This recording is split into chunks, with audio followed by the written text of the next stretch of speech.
आज मैं वसुंधरा में एक ऐसी शख्सियत के पास बैठा हूँ जिनका परिचय देना जैसे सूरज को दीपक जलाने के समान है। मैं चाहूँगा कि वो अपना परिचय अपने आप दें। नमस्कार, क्षेत्र की जनता को मैं भूपेंद्र नाथ नमस्कार करता हूँ। मैं पेशे से प्रोफेसर हूँ और टेक्नोलॉजी और मैनेजमेंट को मैंने बराबरी से पढ़ाया है और उत्तर प्रदेश और केंद्र सरकार के बहुत सारे आईटी के प्रोजेक्ट्स को मैंने सोलली अपनी कंसल्टेंसी से हैंडल किया है। उत्तर प्रदेश को मैंने बहुत सारी योजनाएं जैसे जन सेवा केंद्र हैं, ये सारे मेरी ही कंपनी के द्वारा दिए गए हैं। पिछला जो विधानसभा चुनाव आया था उसमें आप प्रत्याशी थे, तो उसके बारे में मुझे बताइए कुछ। हाँ, मैं एक्चुअली मेरा कोई राजनीतिक बैकग्राउंड नहीं है, मैंने कभी इलेक्शन भी नहीं लड़ा, लेकिन मैं समाज सेवा में अपनी स्कूल लाइफ से जुड़ा रहा। कहीं ना कहीं किसी न किसी तरह से समाज में मैं लोगों की मदद करता था। मुझे महसूस हुआ कि कोरोना काल के दौरान जो सरकार को करना चाहिए था वो नहीं किया, या जो जनप्रतिनिधियों का हमारे रोल करने चाहिए थे वो नहीं किए। काम करते करते भी, पढ़ाते पढ़ाते भी मैं संघर्ष करता रहा, लोगों के लिए लड़ता हूँ, लिखता हूँ, लेकिन 100 बातें लिखने पे किसी एक या दो समस्याओं का ही मैं हल कर पाता हूँ। मुझे महसूस हुआ कि मैं आपसे कहूँ कि आप लड़ें या उससे कहूँ कि वो लड़े। मैं एक टीचर रहा हूँ, अध्यापक रहा हूँ, मुझे लगा कि मुझे ही इसका बीड़ा उठाना पड़ेगा और मुझे लड़ना चाहिए। मेरी लड़ाई किसी सरकार से नहीं थी, किसी पार्टी से नहीं थी, मेरी लड़ाई मेरे अपने जनप्रतिनिधियों से थी। मेरी लड़ाई का प्रमुख कारण क्या था कि हम यहाँ दिल्ली एनसीआर में मैं लगभग 25 साल से रह रहा हूँ। वसुंधरा जैसे पॉश एरिया में रहता हूँ, मेरे आंखों के आगे पूरी वसुंधरा बसी है, लेकिन आप ये देखिए कि क्या विडंबना है। दिल्ली एनसीआर बनाया गया। एनसीआर का मतलब था कि आसपास के सारे स्टेट्स के जो सिटीज़ आपस में टच करते हैं उनमें स्मूथ कनेक्टिविटी हो। मैं आपको गारंटी देता हूं कि वसुंधरा से आप एक भी ऐसा शहर बता दीजिए जहां पे डायरेक्ट कनेक्टिविटी किसी भी शहर की होती है। इवन गाजियाबाद आप डायरेक्ट नहीं पहुंच सकते। ऐसा कोई संसाधन, ऐसा कोई परिवहन का साधन उपलब्ध नहीं है कि आप वसुंधरा से बैठें और सीधे आप गाजियाबाद पहुँच जाएँ या फरीदाबाद पहुँच जाएँ। आप देखिए कि विडंबना क्या है कि 12th करने के बाद जब बच्चा पहली बार ग्रेजुएशन के लिए जाता है, अगर वो पुरुष है तो फिर भी हैंडल हो जाएगा। अगर वो लड़की है और उसे अमेठी जैसे स्कूल में अगर एडमिशन लेना है या यूनिवर्सिटी में एडमिशन लेना है तो उसे 2 घंटे का ट्रैवल करना है। ट्रैवल करने के लिए भी तरीका देखिए क्या है कि पहले वो अपने घर से ऑटो पकड़ेगा, फिर वो मेट्रो पकड़ेगा या प्राइवेट कोई साधन लेगा, फिर वो रिक्शा लेगा, पैदल चलेगा, फिर सेम प्रक्रिया के तहत वो वापस आएगा। 2 घंटे जाना, 2 घंटे आना, 4 घंटे आना। कोई भी बच्चा एमबीबीएस करे, इंजीनियरिंग करे, मेडिकल कहना चाहिए, एमबीबीएस नहीं, आप देखिए कि वो कहाँ करेगा। दुहाई रोड पे करेगा, मेरठ रोड पे करेगा, ग्रेटर नोएडा में करेगा या नोएडा में करेगा या रोहिणी करेगा या दिल्ली करेगा या नियर बाई प्लेस करेगा। आप इनमें से एक भी जगह पे मुझे बता दीजिए कि वसुंधरा से डायरेक्ट कनेक्टिविटी है। 8 साल से हमारा एक प्रोजेक्ट मेट्रो वैशाली तक आ गई थी, अप्रूव्ड प्लान पड़ा था, मोहन नगर तक उसे जोड़ना था, वो जोड़ा नहीं गया। सेक्टर 62 में एक पिलर लगा हुआ था, वहां से मोहन नगर तक मेट्रो आनी थी, वो आज तक नहीं जोड़ी गई। हमारे किसी जनप्रतिनिधि का एक सिंगल बयान मुझे दिखा दीजिए जिसने ये कहा कि मेट्रो बननी चाहिए। किसी में ये मादा ही नहीं हुआ आज तक कहने का कि मेट्रो बननी चाहिए। आप देखिए, और उससे बड़ी विडंबना देखिए कि वसुंधरा में पहले बस स्टेशन बने और बसें आज तक नहीं चली। फीडर बसेस का आज तक पता नहीं। आप ये देखिए क्या हालत है कि थाने के पीछे हमारे बस स्टैंड बन गए, आज जगह जगह पे बस स्टैंड लोगों ने अपने पैसों से बनवा दिए या पार्षदों ने बनवा दिए। इससे बड़ा मिसमैनेजमेंट का क्या उदाहरण हो सकता है। वसुंधरा जैसे शहर में जहाँ पर सबसे पॉश एरिया है, लेबर को वहाँ बसाया गया जहाँ पर कि कंस्ट्रक्शन होता था, और हुआ क्या कि धीरे धीरे वो परमानेंट हो गए। एक भी मैदान इंदिरापुरम, वसुंधरा, वैशाली में खाली नहीं है।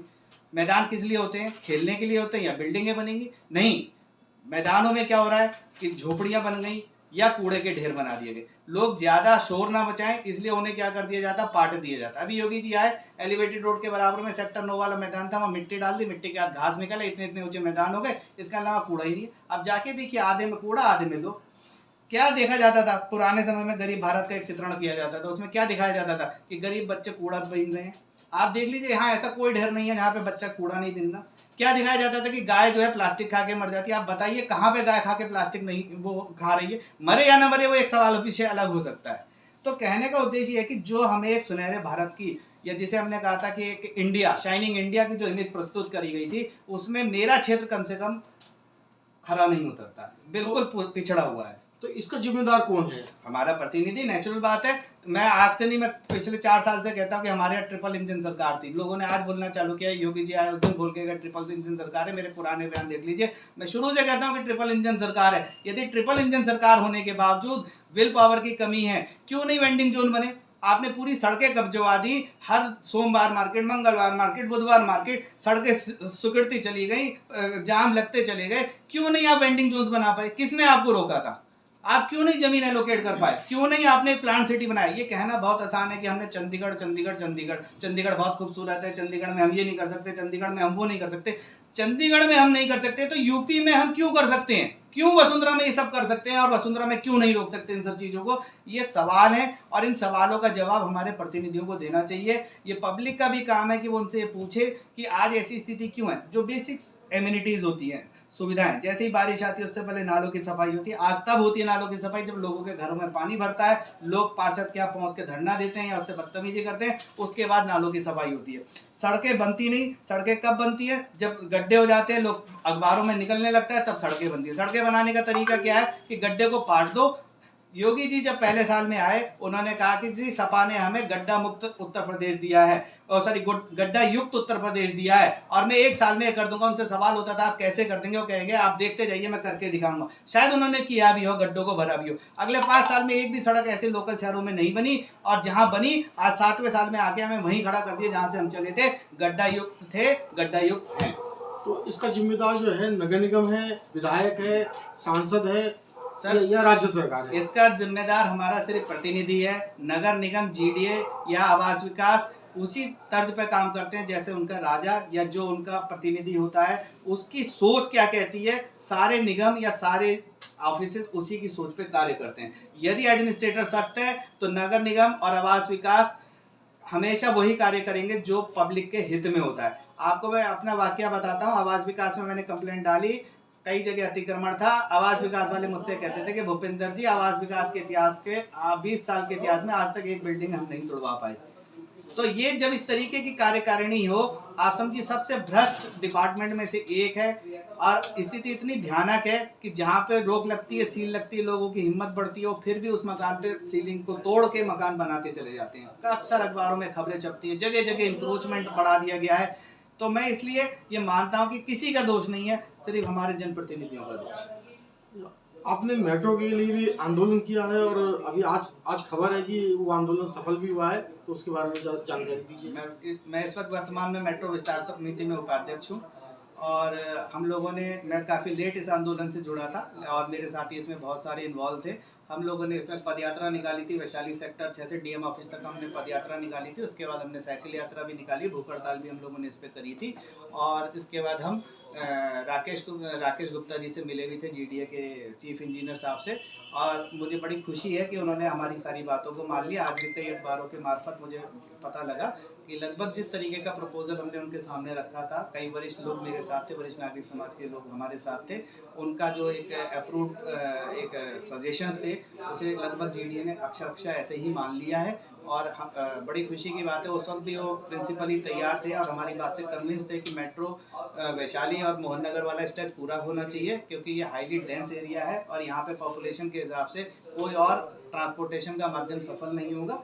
इसीलिए मेट्रो के लिए वो प्रिंसिपली अप्रूव थे। नोएडा सेक्टर 62 से और मोहन नगर के लिए थोड़ा सा उन्हें एक हिस्सा और फंडिंग के लिए वो पैटर्न पे विचार कर रहे थे। तो मैं आशा करता हूँ कि शायद उसके लिए भी डिक्लेरेशन जल्दी आ जाएंगे।